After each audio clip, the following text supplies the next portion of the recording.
Hello friends and my dear students welcome back to my video class more video class সকলকে স্বাগতম জানাইছো সক এটো special TET preparation video হবলৈ গৈ আছে আকৌ talent search examination preparation video হৈ আছে কাৰণ এটো এনভায়ৰনমেন্টাল স্টাডি এনসিইআৰটি কিতাবৰ পৰা লোৱা হৈছে আৰু এনসিইআৰটি কিতাবৰ পৰা এই ট্যালেন্ট সাৰ্চ পৰীক্ষা হ'ব এনসিইআৰটি কিতাবৰ পৰা জেনাৰেল সায়েন্স যেটো হেতু এনভায়ৰনমেন্টাল স্টাডিজত পৰে আৰু জেনাৰেল সায়েন্স এনসিইআৰটি কিতাবত ডাইৰেক্ট এটো ট্যালেন্ট সাৰ্চৰ কোশ্চেন বিলাক আহিব তো আজি বহুত কেইটা কোশ্চেন আলোচনা কৰিম মোস্ট প্ৰবলি 50টা কোশ্চেন আলোচনা কৰিম আৰু কনসেপ্ট ক্লিয়াৰ কৰিম তো ভিডিওটো অকমান লম্বা হ'ব পাৰে আপোনালোকে ধৈৰ্য সহকাৰে চাব মাই ডিয়াৰ স্টুডেন্ট তোমালোকৰ কাৰণে তো ট্যালেন্ট সাৰ্চৰ কাৰণে বহুত ইম্পৰ্টেন্ট আছে আৰু স্পেশাল টেট প্ৰিপাৰেচনৰ কাৰণে বহুত ইম্পৰ্টেন্ট এক্সাম হয় বহুতে মোক কৈ আছিল যে কনসেপশন ক্লিয়াৰ কৰে এমসিকিউ নালাগে কনসেপশন ক্লিয়াৰ কৰা ভিডিও দিব সো আজি এই ভিডিওটো কনসেপশন ক্লিয়াৰ কৰি দিম so let's start the video class friends and students ইয়াত প্ৰথম কোশ্চেনটো কি কৈছে মানুহৰ বৈজ্ঞানিক নাম কি এটা আহিব পাৰে মানুহৰ বৈজ্ঞানিক নাম হৈছে কি হোমোসেপিয়ান মনত ৰাখিব বৰ ইম্পৰ্টেন্ট কোশ্চেন নেক্সট কোশ্চেন জীব কাক বলে যার জীবন আছে তাকে জীব বলে এটা বেজি ইজি কোশ্চেন নেক্সট কোশ্চেন সমগ্র জীব জগতক কেইটা ভাগত প্রধান ভাগত ভাগ করা হয়েছে দুটা ভাগত এটা হচ্ছে প্রাণী আর এটা হচ্ছে উদ্ভিদ এটা তো সবাই জানে এগুলো সৰু সৰু কোশ্চেন কনসেপ্ট ক্লিয়াৰ কৰাৰ কাৰণে আলোচনা কৰি আছো নেক্সট কোশ্চেন সব উদ্ভিদ আৰ প্ৰাণীৰ মাজত প্ৰধান পাৰ্থক্য কি কি প্ৰাণীয়ে নিজৰ অঙ্গ প্ৰত্যঙ্গ সঞ্চালন কৰি এঠাইৰ পৰা আন ঠাইলৈ যাব পাৰে কিন্তু উদ্ভিদ প্ৰাণীৰ দৰে উদ্ভিদে স্থান পৰিৱৰ্তন কৰিব নোৱাৰে আৰু কিছুমান আছে কিন্তু ইয়াতে যেহেতু প্ৰধান পাৰ্থক্যৰ কথা কৈছে প্ৰধান পাৰ্থক্য এটো লিখিলে হ'ব নেক্সট আছে জীব বিবৰ্তন কাক বলে কোনো সৰল প্ৰজাতিৰ পৰা গুণগত বা পরিমাণগত পরিবর্তনের মাধ্যমে অধিক জটিল প্রজাতির উদ্ভিদ হওয়াকে জীব বিবর্তন বলে মনত রাখিব কনসেপ্ট ক্লিয়ার হয়ে যাব আপনারা দুইবার দেখিলে নেক্সট কোশ্চেন জীব বিবর্তনের জনক কোন এইটো বড় ইম্পর্টেন্ট কোশ্চেন চার্লস ডারউইন ছিল জীব বিবর্তনের জনক ফাদার বুলি বলে হবো নেক্সট জীব বিবর্তনের হইতে অভিযোজনের সম্পর্ক কি পৰিবেশৰ প্ৰভাৱত অভিযোজনৰ মাধ্যমেৰে জীব বিবৰ্তন সম্পন্ন হয় নেক্সট কোশ্চেন প্ৰাণী দেহত হৰমন সৃষ্টিকাৰী গ্ৰন্থিক কি বলে বৰ ইম্পৰ্টেন্ট কোশ্চেন এটো কেইবাৰ মান আহিছে এক্সামত এন্ডোক্ৰিন গ্ৰন্থি মনত ৰাখিব অক্সিন কি এবিধ উদ্ভিদৰ হৰমন অক্সিন হৈছে এবিধ উদ্ভিদৰ হৰমন বৰ ইম্পৰ্টেন্ট কোশ্চেন শৰ্ট কোশ্চেনত আহিব এটো নেক্সট কোশ্চেন মেৰুদণ্ড প্ৰাণীৰ মগজু কেইটা ভাগত বিভক্ত মেৰুদণ্ডী প্ৰাণীৰ মগজু প্ৰধানকৈ চাৰিটা ভাগত বিভক্ত ইয়াতে কোশ্চেন আহিব পাৰে মেৰুদণ্ডী প্ৰাণীৰ মগজু কেইটা ভাগত বিভক্ত ডাইৰেক্ট কোশ্চেন আহিব পাৰে আৰু এনেকুৱা থাকিব পাৰে তিনটা নাম থাকিব বেলেগ এটা নাম থাকিব যেনেকুৱা গুৰু মস্তিষ্ক লঘু মস্তিষ্ক উষ্কিকক আৰু হুকম্ন মনত ৰাখিব নেক্সট কোশ্চেন সংবেদী নাৰ্ভ কাক বলে যি নিউৰনৰ শান্ত শাখা সমূহ জ্ঞানেন্দ্ৰিয়ত শেষ হয় তাকে সংবেদী নাৰ্ভ বলা হয় মনত ৰাখিব সংবেদী নাৰ্ভ কাক বলে নেক্সট কোশ্চেন ক্ৰেনিয়াল নাৰ্ভ কাক বলে মেৰুদণ্ড মস্তিষ্কৰ পৰা নিৰ্গত প্ৰান্তিক নাৰ্ভ বলে মেৰুদণ্ডৰ পৰা মস্তিষ্কৰ পৰা নিৰ্গত প্ৰান্তিক নাৰ্ভক বলে নেক্সট কোশ্চেন উদ্ভিদৰ নাৰ্ভ স্নায়ুতন্ত্ৰ আছে না নাই উদ্ভিদৰ কিন্তু স্নায়ুতন্ত্ৰ নাই মনত ৰাখিব নেক্সট কোশ্চেন গ্ৰাহকৰ পৰা উদ্দীপনা বহনকাৰী নার্ভ স্নায়ুসমূহক কি বলা হয় সংবেদক বলা হয় এটো কিন্তু টেট পৰীক্ষাত আহিব পাৰে নেক্সট কোশ্চেন স্নায়ুৰ মাধ্যমেৰে প্ৰবাহিত আবেগৰ গতি প্ৰতি সেকেন্ডত কিমান মিটাৰ 125 মিটাৰ নেক্সট কোশ্চেন যৌন আৰু অযৌন উভয় ক্ৰিয়াৰে প্ৰজনন ঘটোৱা এবিধ উদ্ভিদৰ নাম হৈছে হাইড্ৰা এটো বহুতবাৰ আহিছে টেট বা স্পেশাল টেট হোক বা ট্যালেন্ট সাৰ্চ হোক ইয়াতে পৰীক্ষাত আহিব পাৰে হাইড্ৰা মনত ৰাখিব সন্তান প্ৰসৱ কৰা প্ৰাণী কি বলা হয় জৰায়ুজ বলা হয় কণী পৰা প্ৰাণী কি বুলি কোৱা হয় অণ্ডুজ বলা হয় মনত ৰাখিব নেক্সট কোশ্চেন উদ্ভিদৰ উচ্চতা মাপক যন্ত্ৰটোৰ নাম কি অৰ্কই ইন্ডিকেটৰ মনত ৰাখিব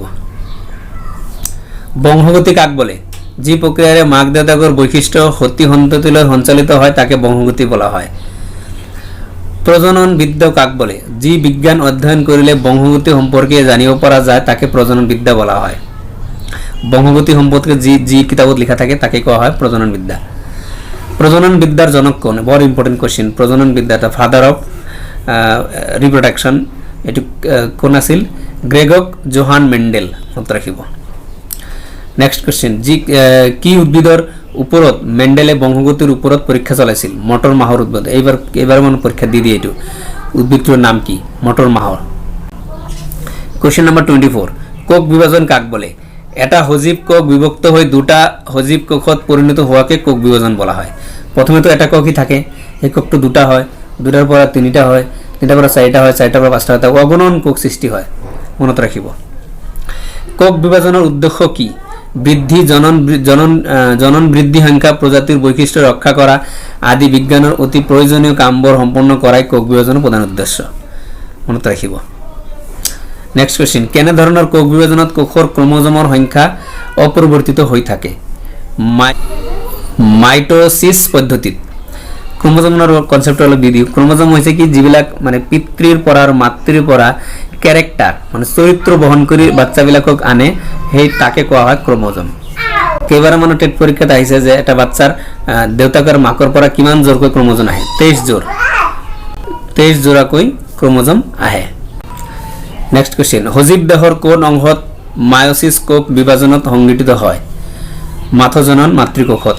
মনত ৰাখিব। 28, অজন জননকাৰী আৰু যৌন জননকাৰী জীৱৰ মাজত কোনটোত মায়োসিস একান্ত প্ৰয়োজন? যৌন জননকাৰী জীৱৰ ক্ষেত্ৰত। কোশ্চেন নম্বৰ 29, মানৱ দেহৰ ক্ৰোমোজোমৰ সংখ্যা কিমান?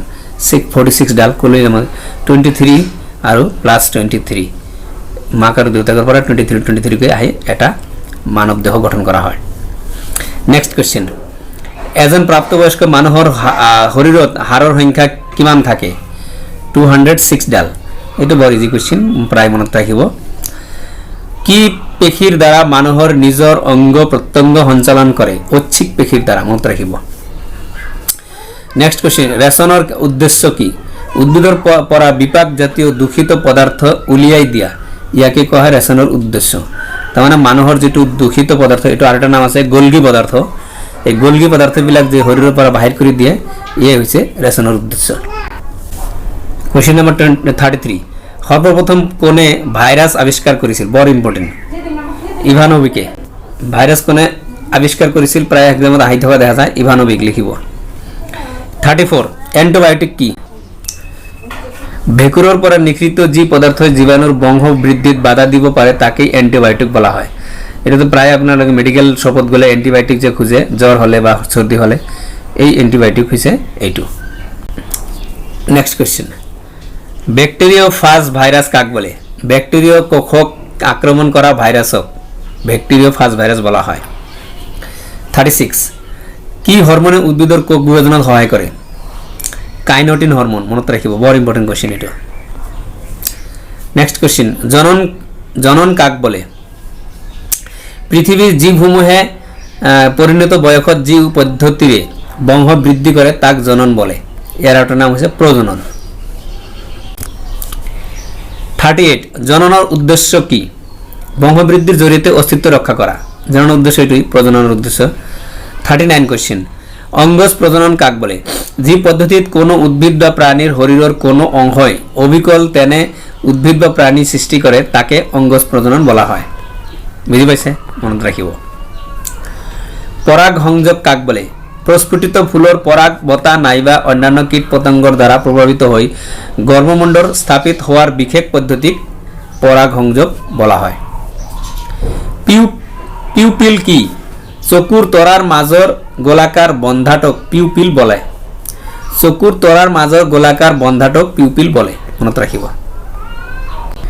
কোশ্চেন নাম্বাৰ 42, কুষ্ঠৰোগ সৃষ্টিকাৰী ব্যাকটেৰিয়াৰ নাম কি?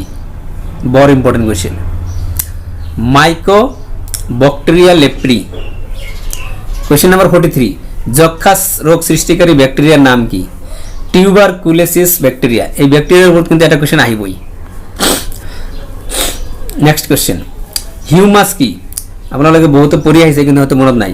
প্রচুর জৈব পদাৰ্থৰ মিশ্ৰণত মাটিয়ে যি অনিয়মিত জটিল পদাৰ্থৰ সৃষ্টি কৰে তাকে হিউমাস বলে। আর হিউমাস যি মাটিত আছে সেই মাটিত খেতি বাতি ভাল হয়।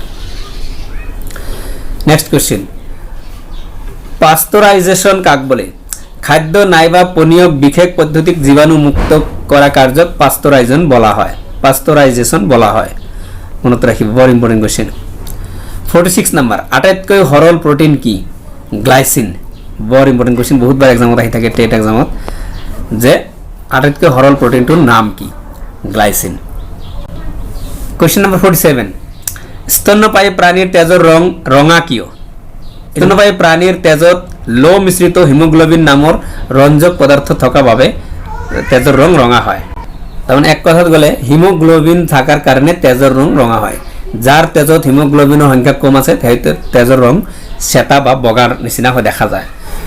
নেক্সট কোৱেশ্চন, তেজৰ প্ৰধান কাম দুটা কি কি? তেজৰ প্ৰধান কাম দুটা কি কি? সজীৱ কোষত অক্সিজেন আৰু সৰল খাদ্য পৰিবহন প্ৰধান কাম, আৰু কাম আছে, তাৰ মধ্যে প্ৰধান কাম দুটা হৈছে এই দুটা। নেক্সট কোৱেশ্চন 49, মানৱ দেহত কি গ্ৰুপৰ তেজ থাকিলে সকলো গ্ৰুপৰ তেজ গ্ৰহণ কৰিব পাৰে? বৰ ইম্পৰ্টেণ্ট কোৱেশ্চন। মানৱ দেহত কি গ্ৰুপৰ তেজ থাকিলে সকলো ধৰণৰ তেজ ই গ্ৰহণ কৰিব পাৰে? এ বি নেগেটিভ গ্ৰুপৰ। বৰ ইম্পৰ্টেণ্ট কোৱেশ্চন এইটোৱে। নেক্সট কোৱেশ্চন 50, উদ্ভিদৰ সংবহন কলা কি? জাইলেম আৰু ফ্লোয়েম। সংবহন কলা জাইলেম আৰু ফ্লোয়েম। এনেকুৱা আহিব পাৰে তলৰ কোনটো সংবহন কলা নহয়, হয়তো জাইলেম ফ্লোয়েম নিদি অন্য বেলেগ দিব পাৰে, তেনে সেইটো লিখিব লাগিব আপোনাৰ। আজি লাষ্ট কোৱেশ্চন 51 নম্বৰ কোৱেশ্চন, মানুহৰ শৰীৰত কোন অংশত তেজৰ লগত অক্সিজেন যোগ হয়? বৰ ইম্পৰ্টেণ্ট কোৱেশ্চন। তেজৰ লগত কোন জায়গাত অক্সিজেন যোগ হয়? হাওঁফাওত। তো ফ্ৰেণ্ডছ, আজি আছিল এই 51টা কোৱেশ্চন, বহুত ইম্পৰ্টেণ্ট কোৱেশ্চন, এইবিলাক চিলেক্টেড কোৱেশ্চন। আপোনালোকৰ MCQ দিলে বহুত আপোনাৰ মুখস্থ কৰিব লাগিব, আৰু এইটো যদি দুইবাৰমান দেখে আপোনাৰ কনচেপ্ট ক্লিয়াৰ হৈ যাব, যিকোনো কোৱেশ্চন আহিলে এটেম্প কৰিব পাৰিব। সো থেংক ইউ ফৰ ৱাচিং দ্য ভিডিঅ' ক্লাছ। ভিডিঅ' ক্লাছটো চোৱাৰ বাবে ধন্যবাদ। ভিডিঅ'টি ভাল লাগিলে শ্বেয়াৰ কৰিব, আৰু মোৰ চেনেলত নতুন আহিলে ছাবস্ক্ৰাইব কৰিবলৈ নাপাহৰিব। মই এনেকুৱা ধৰণৰ information and preparation of exam video' বনাই থাকোঁ। সো আপোনালোকলৈ শুভকামনা যাচি মই ভিডিঅ'ৰ পৰা বিদায় লৈছোঁ। Thank U.